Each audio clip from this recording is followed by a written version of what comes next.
খুবই সূক্ষ্ম একটা বিষয় নিয়ে কথা বলবো, সেটা হলো কাউকে টেক্সট করার পরে যদি আমরা দেখি যে আমাদের টেক্সট সিন হয়েছে কিন্তু রিপ্লাই আসেনি, এটা বিশাল এক পেইন। হ্যাঁ, এবং অনেক মানুষ এটাতে এগ্রি করে যে এটা খুবই পেইনফুল। এখন এই ছোট একটা বিষয়ে পেইনফুল হওয়ার পিছনে কারণটা কি?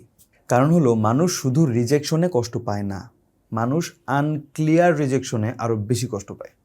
কেউ রিপ্লাই না দিলে ব্রেন একটা ক্লিয়ার ক্লোজার পায় না যে হলোটা কি, হয়েছেটা কি।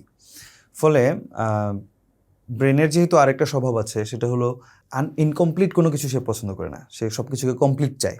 কমপ্লিট যদি না হয় তাহলে কমপ্লিট করে, এবং সেটার জন্য যদি তার রিয়েল ইনফরমেশন না থাকে সে ইনফরমেশন বানায়, তাও তাকে কমপ্লিট করতে হবে। তো যখন সে নিজে নিজেই গল্প বানাতে শুরু করে, তখন সে ভাবে আমি কি ভুল বলেছি, আমি কি এমন কিছু করেছি যে কারণে আমাকে ইগনোর করা হচ্ছে, নিজেকে ডাউট করা শুরু করে। এবং এই আনসার্টেনটি সোশ্যাল পেইনটাকে এমপ্লিফাই করে, অনেক বড় করে দেখে। পেইন হয়তো ছোট, এটাকে অনেক বড় করে ফেলে উইথ টাইম। কারণ হিউম্যান ব্রেন অ্যাম্বিগুইটি খুব পছন্দ করে না, শিওর হইতে চায়। হ্যাঁ, বিশেষ করে এই যে অ্যাকসেপ্টেন্স, তারপর নিজের যে সেলফ ওর্থ, এইসব ব্যাপারগুলোতে সে খুব বেশি সিরিয়াস। এবং মানুষ তো সোশ্যাল বিং, মানুষ সোশ্যাল বিং হওয়ার কারণে এই রিজেকশনের ভয়টা তার মধ্যে অনেক অনেক বেশি স্ট্রং। ফ্যামিলি থেকে রিজেক্ট হওয়া, ফ্রেন্ড সার্কেল থেকে রিজেক্ট হওয়া, সোসাইটি থেকে রিজেক্ট হওয়া, এটা মানুষের জন্য অনেক বড় একটা ব্যাপার।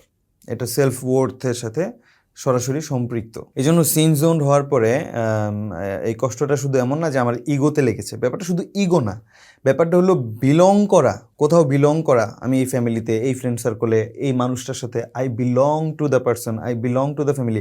এই যে বিলঙ্গিং যে বিষয়টা, এইখানেই ফিয়ার তৈরি হয়, ভয় তৈরি হয় যে ডু আই বিলং, আমি কি আসলেই বিলং করি। হয়তো এরকম স্পষ্ট, আমি যেমন এখন মুখে বলছি এরকম স্পষ্ট করে চিন্তাটা করি না, but back of the mind আমাদের এই ফিয়ারটা, এই ভয়টা ট্রিগার হয়। এবং এটাকে আমরা দেখি যে ছোট একটা ব্লু একটা আইকন বা একটা মেসেজ সিন হওয়ার যে টিক চিহ্ন, তাই না, এটা আসলে আমরা এই ছোট একটা জিনিস দিয়ে আমরা নিজের ভ্যালু, নিজের সেলফ ওর্থ এগুলোকে কোশ্চেন করে বসি। কিন্তু অবশ্যই এটা আনহেলদি। সাইকোলজিক্যালি হেলদি যেই রেসপন্স, সেটা হলো যে অন্য কারো মেসেজের লেট রিপ্লাই আমার ওয়ার্থ, আমার মূল্যকে কখনোই মেজার করতে পারে না। আর সবসময় লেট করে রিপ্লাই দেওয়া মানে, কেউ যদি সিন করে রিপ্লাই না দেয়, পরবর্তীতে হয়তো দিল অথবা দিল না, এর মানে এই নয় যে সে আপনাকে রিজেক্ট করেছে।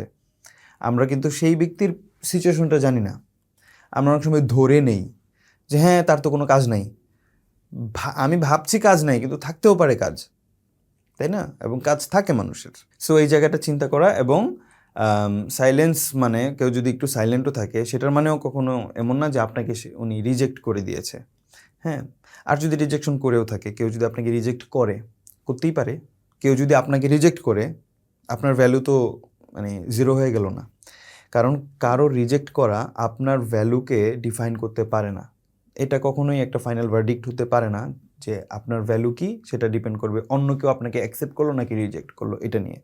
So let's think healthy. আর আমরা নিয়মিত মানসিক স্বাস্থ্য নিয়ে আমাদের এই চ্যানেলে কথা বলছি, আমাদের এই পেজে কথা বলছি।